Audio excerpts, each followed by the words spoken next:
14 anos depois que Paulo teve um contato com a liderança da igreja, com os apóstolos, e ele veio a ser um dos apóstolos, chamado depois, porque o Senhor já havia sido crucificado e apareceu para Paulo ali no caminho de Damasco, e ele cai ali da cavalgadura dele, e ele foi chamado, e ali vai e ele ficou cego, e vai um crente até o lugar que ele estava hospedado, e aquele crente ora por ele, e ali naquele chamado ele explica o que Deus tem para a vida dele, que ele vai levar o evangelho para os não-judeus, para os gentios, e gentil quer dizer outras gentes.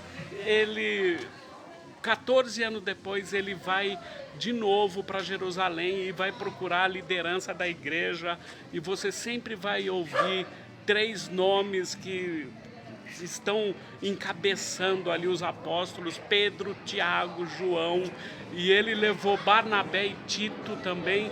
Tito não era judeu, então Tito era um homem que não tinha na carne dele a circuncisão, que é a operação de fimose, e ali ele percebeu que os cristãos estavam se aproximando, dizendo: olha, nós somos irmãos também, somos irmãos, deixa a gente ficar aqui com vocês, que tá gostosinho, vamos conversar sobre todas as coisas. Mas eles eram espiões, e eles estavam observando bem essa liberdade que nós temos em Cristo. Eles estavam vendo se essa liberdade é uma libertinagem, se é uma bagunça, e eles estavam ali vendo que Tito era um homem como se fosse dos gentios, era um homem que não tinha circuncisão, não tinha operação de fimose, porque isso era muito importante para eles,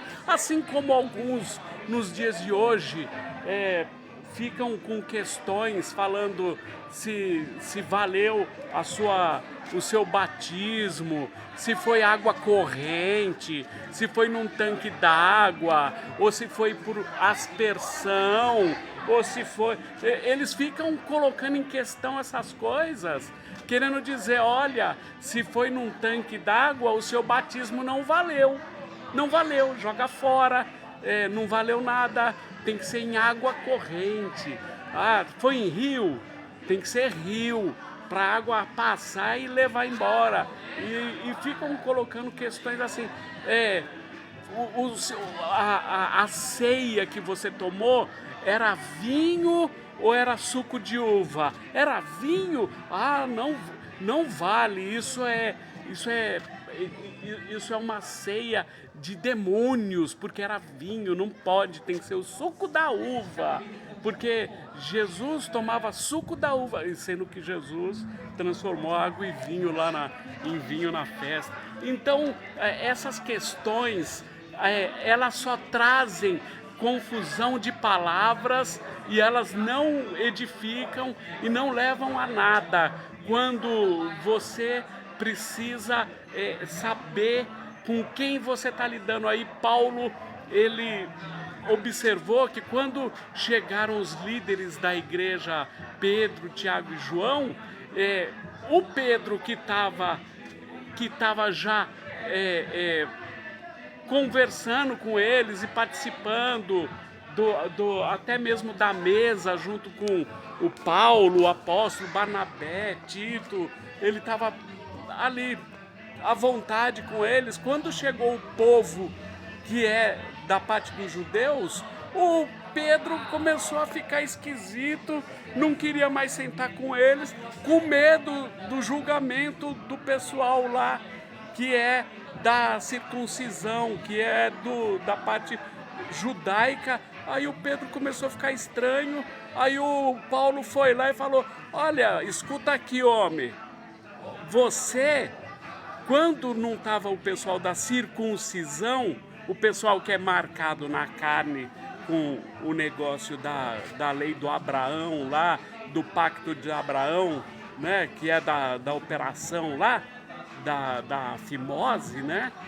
você estava à vontade. Quando chegou o pessoal aí da circuncisão, você bandeou para o lado deles e agora está com um preconceito com a gente. Olha, falar a verdade, você sendo judeu não se comporta como judeu. E como você vai obrigar agora os que não são judeus, você vai querer fazer eles se comportarem como judeus? Aí Paulo escreve lá no Evangelho aos Gálatas: resistir a Pedro na cara, né? Porque esses que têm aparência de ser alguma coisa, na verdade não são, porque eles vieram e não me acrescentaram nada, não deram nem novas ideias, e eu vim trazer para esse povo qual é o evangelho que eu vou anunciar para os que não são judeus, caso você que está aí me ouvindo.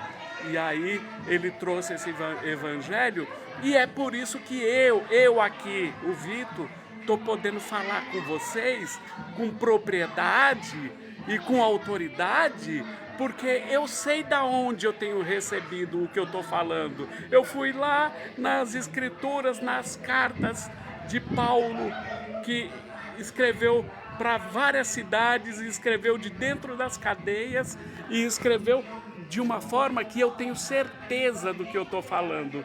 E é como se fosse aquela moça que se deu nas mãos de uma equipe que ia jogá-la do alto de um viaduto, e eles jogaram ela sem corda. Eles diziam que tinha certeza do que eles estavam fazendo, porque eles eram muito experientes, mas jogaram ela faltando o principal. Qual era o principal? A corda. E eu tô falando para vocês de coisas que eu tenho certeza do que vai te segurar se você se lançar naquilo que eu tô falando. Qual é a certeza? Que você tá pulando desse viaduto na fé, mas tem que ter a corda que é Cristo. E é por isso que eu falo à vontade, porque eu sempre confiro, será que Cristo está nessa coisa que eu estou falando?